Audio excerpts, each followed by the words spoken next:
Okay, seems to be on. So, hello everybody. My name is Dirk. I'm from Kaspersky. I'm one of the researchers in the global threat analysis team. We are a group of 44 researchers spread around the world. We got colleagues in South Africa, some in North America, in the Arabic countries. So I'm from the German office in Hamburg. And I would like to talk with you about the current threat landscape that we currently see. So imagine it's the weekend, Sunday evening, some people are going home, and there are some criminals just going out and want to get some money. So they already have their plan. They're wearing a black coat, having a hoodie on top, and they go into a bank and like to get some money. So this is one thing that we experienced at the end of last year. There was a token Trojan. In this case, the ATM was already infected, so this was some kind of insider job. The criminals had access or had someone working at the bank who was working with them and deployed some software. The criminal just started to go to the PIN pad and entered some number, and then the screen changed and presented him some code. So since it was a big operation, there are some people coming up with the idea of how to compromise an ATM. There are other people who deploy the software, maybe some technician working at the bank who got bribed. And the third person is the mule who just goes into the bank dressed in black to get the money. So he had to take this PIN number and send it to the big boss of the operation, who then runs this number through an algorithm. The algorithm then gives him a new number that he has to enter in the PIN pad again, and the machine says, cash operation permitted. So now the mule can just select one of the cassettes inside the ATM, and the ATM is happily giving out the money. There it comes. And this happened with several banks and several ATMs in Europe. There have been other incidences in Middle America, in Mexico, where ATMs got compromised in a similar way.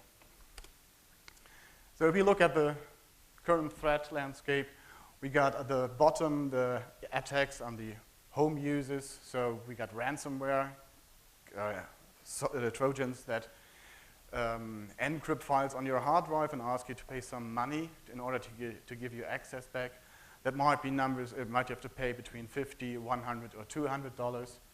In the middle, we have corporate espionage, attacks on corporations. So they are trying to get information from your network, trying to steal your ideas, your concepts. And of course, on top, we get states versus states. The problem with the top is that the governments usually have almost unlimited funds, so they can spend a lot of money on their tools, on their attacks, and unfortunately, they're often successful. Every day, we have about 325,000 new malicious files every day. The number is from the beginning of the year. In the meantime, we have actually 4 new malicious files every second. It's obvious that we can't have that many researchers who manually analyze all the files, so 99% of all the files we receive are processed by automation. And the very interesting things are done by human, and the global research and analysis team from Kaspersky is also helping the big industry, looking at the big things. So that's a very challenging task. One parameter that gets more and more important in the last years is the mobile sector. 98% of all the Trojans targeting mobile devices are going for Android. Just a simple reason that for Android devices you can install software from any source. It can be from the Play Store, from Google, but it can be also another website or from your PC. For iPhones, it's less easy. For iPhones, you're forced to use them from the App Store, and Apple does some checking on the content of the applications. What are they doing, if they're malicious or not? So banking Trojans are quite interesting for attackers. So you know there are different ways of doing your online banking. The old concept of having this transaction number list, where you just put in one number for each transaction, that was easy to capture. There are also mobile TAN numbers, so you enter your transaction details on your PC, and you receive on the mobile phone the transaction number. And the criminals adopted to this theme. And so there's a Trojan who tries to infect your computer first, and when you sign on to your bank, it says, okay, for security reasons, please install the tool on your mobile phone. So the Trojan asks you to enter your phone number. The phone number gets used by the Trojan sends itself to your mobile phone, and once the mobile phone is infected, it can take the money and does its own fraud with your account. SpyEye or Zeus are one of the most popular Trojans in the banking sector, and this slide is quite interesting because you can see those command and control panel for the Trojan is hosted on Amazon. So even the criminals are taking the cloud services. And I was talking about ransomware. Another thing is ransomware for mobiles. This was SVPang. The Trojan is the US version. It depends on where you are. So if you're in the US and you have it in your phone, the Trojan locates or figures out where you are based on the IP address. And it will show you an English screen. If you're in Germany, you will see a German one. So this differs based on your location. And so this Trojan was saying you had pornography on your mobile phone. That's why it got locked by federals. And when you scroll down, you could see it was taking a picture of you and asking to pay $200. There have been 2 cases that I heard of in the US where some people were accused of having child pornography on their PCs, and that's what the ransomware said. And two persons were like, oh, damn it, they got me.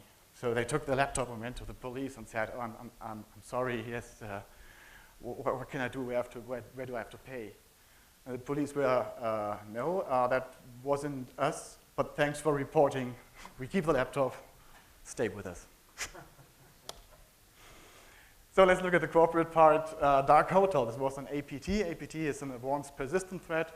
So this is like business on business. People traveling around the world, and when you get to a new city, one of the first things is that you check into your hotel. This APT happened in Asia. So people arriving from the airport take the taxi, they go to the hotel, and the criminals already know that there are some fancy hotels, and they compromised the network beforehand. So they knew who is about to arrive at the hotel. And once the people get in, they get their room number, and they go to their room, they open up the Wi-Fi connection, and just like the colleague from F-Secure said before, the Trojan then injects some special code only for the valuable or only for the interesting customers, so like the CEO, CSO, so those people who are interesting to get their information about them. So once you're online and you are a target from the attacker's view, they offered you a Flash Player update, a Google Toolbar, or Windows Messenger update. And as we all know, it's very important to keep your PC up to date. So those high-level persons are likely to install the software. And Windows even wasn't complaining that these are not legitimate because they were all signed. So the Adobe installer for the Flash Player, for example, was signed by Küchentraum24.de, which doesn't make much sense. But when you install an update, do you really look at the certificates? Well, Windows does. It was a valid certificate, so it didn't complain. They've been using 16 different certificates, and one thing that they had in common, they had only 512 bits. So these are very weak certificates. And the criminals have been cracked those, like a brute force attack on a certificate, so you can replicate it. If you have a stronger key, it's like with the encryption. If you have a stronger key, it takes more time, it's more complicated to crack it. 512 bits is very weak, and so they were able to sign them. Once they got infected, the Trojan was trying to steal information from the popular browsers, and when people logged on to some websites, they also stole the credentials. So that was quite nasty. So if people were traveling back home, going back to their office, the information could be extracted And so that's what we saw. The majority of the victims were in Japan, but we also see very few in Germany and in other European countries.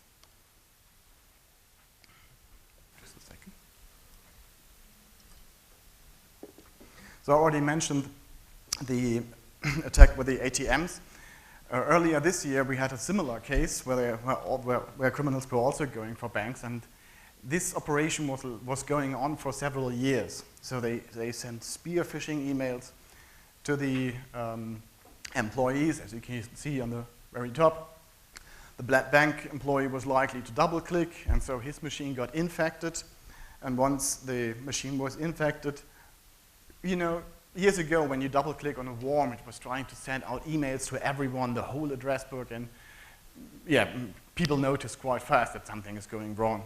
Nowadays, the criminals are more like very careful. They just infect one of the machines, and then they carefully look in the network, where are the interesting machines, what kind of neighbors might be interesting from the attacker's point of view. So they try to get to the administrator. Once they compromised his machine, his accounts, they can do whatever they like in the network. Well, almost. They were recording the screen so that they can see how the employees work with the software inside the bank. It was not only one bank, it was several different banks, and of course they all have their own software. And so the attackers exactly knew how their employees are working with the software.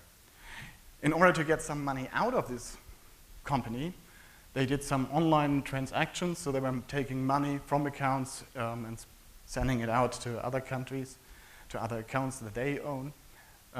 They also went for ATMs, so they had some banks had a connection from the network directly to the ATM, and we saw on the surveillance videos where someone was standing in front of the ATM, just waiting for the right time, and at a point of time, then the ATM starts splitting out money, and he was taking a bunch of money, put it in a pocket, waiting 2 minutes, another bunch of money came out, and then he left the bank. Of course, you couldn't see his face or anything. He doesn't leave any fingerprints anywhere, so those people are still searched. And the next thing which is a big topic for the future, will be the Internet of Things. You know, everything nowadays gets connected. It starts with your mobile telephone, your router, everything has connections. And this was actually one interesting case. This was at an airport, and the people using this device to charge their telephones are actually doing it right, because they are using their own charger. If you use in the middle the USB connector, well, the whole panel was compromised, and if you connect your Android device to the USB connector, you got some malware installed onto your telephone while charging. So the best way is, of course, to use your own charger. And the second best way is, you know, there are two kinds of cables. On the one hand, you have the normal cable that came with your telephone, which can be used to charge and to transfer data between PC and the device. But there are also cables that only can charge a device. So with that kind of cable, you could also use that. Another interesting thing that I've been working on was looking at television. Nowadays, a smart TV has so many capabilities, can download content, you can see videos from Netflix, you can stream from Amazon, you can surf the web. And security is something that something new to the TV vendors, if you like. And I found something that really surprised me, because something that all television have like for 50, 60 years, and no one has been thinking about it, obviously, the infrared connector. So, like in hotels, you can limit the options to the guests, so they can't change everything. And those dialogues can be accessed using the infrared device, and they are protected by a 4-digit password. And that was not that hard to find on the web. So I was surprised to see when I was on travel, this was in one hotel, that you can always, or for one vendor it was always the same 4-digit number, that I could access the debug menus, I could see the serial number, you can even change the serial number, which makes in some cases sense. But you can also change all other variables of the TV, starting with flipping the screen or changing the refresh rates, whatever you like. But for an attacker, it's maybe interesting to change the DNS server, the network settings. So, like my colleague mentioned before, you can redirect traffic to somewhere else, and there have been man-in-the-middle attacks. We are in contact with the vendors, and they are already producing updates, so it's getting better. But Internet of Things also includes other devices like a printer. This was a nice research from Michael Jordan, a colleague, not the football guy, the basketball guy. That was a researcher from the UK. He was looking at the printer and noticed there's a Wi-Fi interface. And he changed the DNS settings so that the printer was looking for a firmware update, and it found a firmware update, but on Jordan's web server. And actually, the firmware included the game Doom. So you probably know from years before, it's not only the screen that changed, the whole game was on the printer, and you can, with the additional buttons, you could play on the printer. It's a good thing for demonstration purposes, but of course an attacker wouldn't change anything obvious. It might take all the documents that you are going to print and send them out to the internet so the attacker could see what's going on inside your network or what you are about. And another interesting thing, let's think about car security. Everything gets more and more connected. And having the entertainment system and the security features or drive controls in the same network, I don't like that idea. So I don't know why navigation system and the brakes have to talk to each other. That's maybe not the best way. There are some attacks on cars. I remember one case there with the sensor in the tires measuring the pressure of the wheel. That was communicating over Bluetooth to the car. And a hacker found a way to hijack the connection and to talk with the car and to get control of some features of the car. So that's something where we're also in contact with the industry, and we try to give them our view on this and help them to make it in a secure way. My colleague, David Jacobi from Sweden, did a nice research. He spent some time on hacking his household. So he had like his TV, he had NAS servers, he had a DVD player, and was trying, so hey, can I get root access to all these devices? And unfortunately, he wasn't able to do that with all the devices within 1 week. And again, that's something challenging. More and more devices are in the network, more and more things get connected. Think about voice over IP telephones. Maybe some of you have some at home or in the office, but when did you patch it for the last time? Think about your printer. When do you install the latest update on the printer? So, and even more things will come. Or we also saw some routers targeting, some Trojans and bot networks targeting the router. That's the first device in your network, but you can't see what's going on inside. So once the attacker has contact to your, or can place its own code in your router, it can be used to create a denial of service attack or to modify the data that you receive in your network. So I'm almost at the end of my presentation. I'd like to thank you for your attention.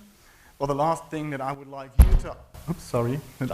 you to do is please have a look at our webpage, securelist.com. That's where we and the great team from Kaspersky blog about all the very interesting APT stories about the latest threats we see.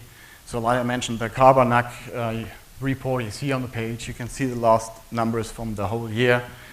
Lots of interesting stuff. So it's very important to know about the risks, otherwise you can't protect yourself. Thank you for your attention. Thank you. Dirk Kollberg from Kaspersky Lab. Now, questions, please. Does anyone feel absolutely secure with their machines, computers, now connected devices? Okay. Now, this connected devices is what I'm actually been preaching for a couple of years now, and we had workshops on that, etc. That it needs some rethink of the concept. Because, well, if we are currently running in such overhead, in such costs, in just controlling the uncontrollable, does it mean it just requires or takes some different approach, some different architecture, some what do you see the architecture or the future of that to be more safe? I know it's a complex one, but you probably have some insight on this. Yes, thank you for the question. There are some operating systems, or if you think about SCADA systems, the systems controlling the infrastructure, controlling network traffic lights and all this stuff, the energy grid. So currently Kaspersky is working on its own operating system that we are designing especially for those kind of industry. And we're working on a whole new operating system, and we also have an add-on for PikeOS. So PikeOS is something that gets used in PLCs, and so this is an additional layer that we put on top of that. But beside that, we're also writing on a completely new one, which will be released not anytime soon. We can't tell on any dates. We take our time and make it secure, and that's a project since I think 1.5 years. So there will be new things and new challenges, and you have to think about having your AV software in the fridge or in the router, or where do you put? And we are working together with the vendors and trying to teach them best practices and offering our intelligence feeds like we offer to the industry. We also work together with those vendors of such devices. What about the physical things we have now? I mean, we still use the same techniques: the USB, the Bluetooth, the Wi-Fi. I mean, these are absolutely standard today, and they are exploitable and in not as a road to which the car drives, but the car itself is exploitable that drives. So, do you see any more secure connection techniques, any more secure protocols coming on? Well, I think you should limit the features or limit the use of, for example, USB devices on your PC. It's known that if you drop a USB stick around the company, that someone will pick it up and plug it in. So with device control, you can specify which kind of devices or which kind of brands you can connect to your computer. So there are ways to limit the use of external sources. And the protocol itself is usually not bad. The problem is usually in the implementation. And even with the open source implementations, there have been bugs. And one of the problems that I see is that many software vendors or just the tool that you can download on your iPhone or your Android device, everyone wants to be first on the market, and everyone is pushing the software out, and if there are any bugs, well, they can fix it later. But in the meantime, maybe someone already found a security risk and maybe stolen some information, personal information.